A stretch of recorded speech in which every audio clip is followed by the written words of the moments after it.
How to make the color split effect. This isn't a robbery. Hands in the sky if you got a drink. Or nothing was blocking me. I was the Today's video is sponsored by the Men in Black.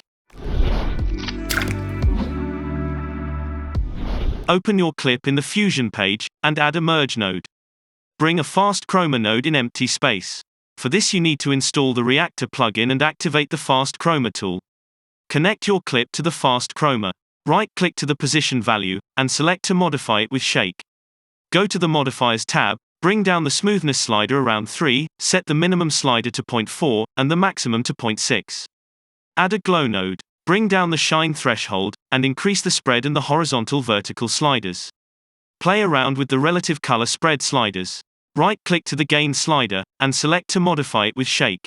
Go to the Modifiers tab, bring down the smoothness slider, set the minimum to 0.5, and the maximum to 2. Connect the glow to the merge as a foreground, select the merge, right-click to the blend slider and select to modify it with shake. Go to the Modifiers tab, and bring down the smoothness slider. If you liked this clip, subscribe to this channel. If you didn't, the government will take care of you.